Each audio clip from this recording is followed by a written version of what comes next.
Welcome to success ગુરુ. ધોરણ 10 વિષય વિજ્ઞાન. આજે આપણે જોશું પ્રકરણ 2 નો વધુ એક પ્રશ્ન. તો ચાલો શરૂ કરીએ.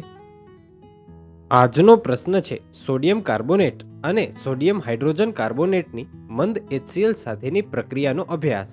આ પ્રશ્ન મે 2021માં બોર્ડ એક્ઝામ્સમાં પૂછાયેલો છે, માટે ખૂબ જ ઇમ્પોર્ટન્ટ રહેશે. તો ચાલો હવે જવાબ જોઈએ. સૌથી પહેલા તો એક કસનળી લો.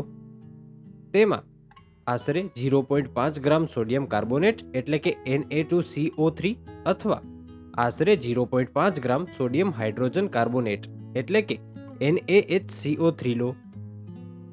તેમાં આશરે 2 ml મંદ HCl ઉમેરો. તમે શું અવલોકન કર્યું તે આપણે આગળ જાણીએ. હવે આકૃતિ સાથે રાખશો અને જવાબ સમજતા જાશો. આકૃતિ મેં અહીં લઈ લીધી છે.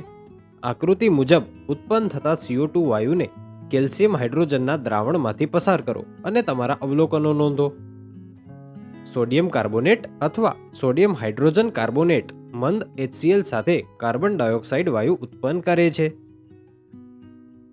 કાર્બોનેટ અને બાયકાર્બોનેટ બંને એસિડ સાથે પ્રતિક્રિયા કરી કાર્બન ડાયોક્સાઇડ વાયુ છોડે છે. એટલે એસિડ સાથે પ્રતિક્રિયા થવાથી લવણ વત્તા CO2 વત્તા H2O બને છે. આજના આ પ્રશ્ન માટે કેટલીક યાદ રાખવા જેવી વાત. સોડિયમ કાર્બોનેટ અથવા સોડિયમ હાઇડ્રોજન કાર્બોનેટ મંદ HCl સાથે કાર્બન ડાયોક્સાઇડ વાયુ ઉત્પન્ન કરે છે. CA(OH) નું સામાન્ય નામ ચૂનાનું પાણી અથવા લાઇમ વોટર છે. CaHCO3 પાણીમાં ખૂબ જ દ્રાવ્ય છે, એટલે કે કેલ્શિયમ હાઇડ્રોજન કાર્બોનેટ પાણીમાં ખૂબ જ દ્રાવ્ય છે. CaOH માં CO2 પસાર કરવાથી સફેદ અવક્ષેપન મળે છે. Thanks for watching.